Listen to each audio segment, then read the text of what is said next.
Salut, je reviens à propos d'un nouveau petit sujet intéressant et qui n'est pas toujours pratiqué en auto-école. C'est l'écoute pédagogique. Alors je ne sais pas si vous savez ce que ça veut dire. C'est une leçon pendant laquelle vous ne conduisez pas, pendant laquelle vous êtes à l'arrière du véhicule à observer un autre élève qui va conduire, et donc vous allez bénéficier des conseils du moniteur, de l'observation du terrain si besoin est, du centre d'examen. En fait, vous allez pouvoir tout voir. Voilà, c'est-à-dire que habituellement, vous êtes habitué à être au volant, donc vous êtes concentré sur vos commandes, concentré sur vos rétros, concentré sur la circulation. Là, vous n'avez pas tout ce stress. Du coup, vous allez pouvoir vraiment voir tout ce que le moniteur raconte. C'est-à-dire que si vous parle d'un piéton, si vous parle d'un changement de vitesse, etc., vous allez voir l'autre faire.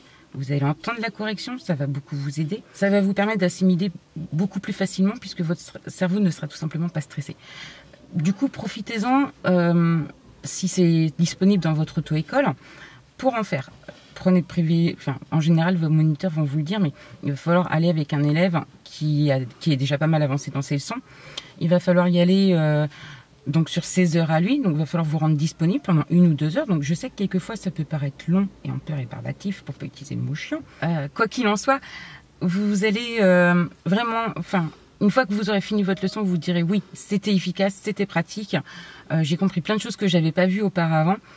Moi, je le pratique, si c'est possible, de façon automatique sur un élève qui attend pour passer son examen.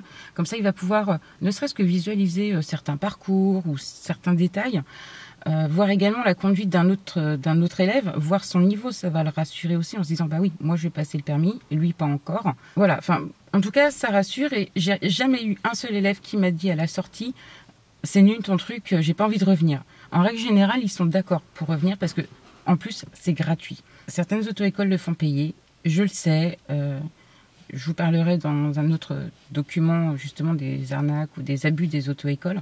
Mon principe d'écoute pédagogique, c'est gratuit puisque vous ne conduisez pas. Le moniteur est déjà payé et l'auto-école aussi pour l'élève qui est à l'avant du véhicule. Il n'est pas normal qu'on vous fasse payer alors que vous êtes à l'arrière. Quoi qu'il en soit, il y a des auto-écoles, c'est automatique. Elle le propose. Il y en a qui n'y pensent pas. Mon dernier patron n'y pensait pas particulièrement. Quand il a vu que je le mettais en place, il fait « Ah oui, c'est pas bête, ça c'est bien. En général, ça fait bien avancer. » Du coup, demandez à votre moniteur s'il est d'accord pour le faire, ou au patron ou à la secrétaire, de façon à juste passer 2 heures à l'arrière du véhicule, sans forcément parler, ou éventuellement poser des questions au moniteur si vous voyez qu'il peut vous répondre. C'est rare qu'on puisse pas vous répondre, faut être honnête, on est tous un peu pipelettes, on arrive très bien à gérer notre élève, et en plus à pipeletter avec vous. Du coup, c'est vraiment l'occasion que jamais de poser des questions que vous n'avez pas toujours l'occasion, parce que vous êtes pris dans votre manipulation de pédale. Donc voilà. L'écoute pédagogique, en principe, c'est gratuit. 1 ou 2 heures à l'arrière d'un autre élève, voire plus si vous trouvez que ça vous apporte vraiment beaucoup. Mais faites-en l'expérience, c'est important et c'est vraiment très utile. Voilà, sur ce, à bientôt.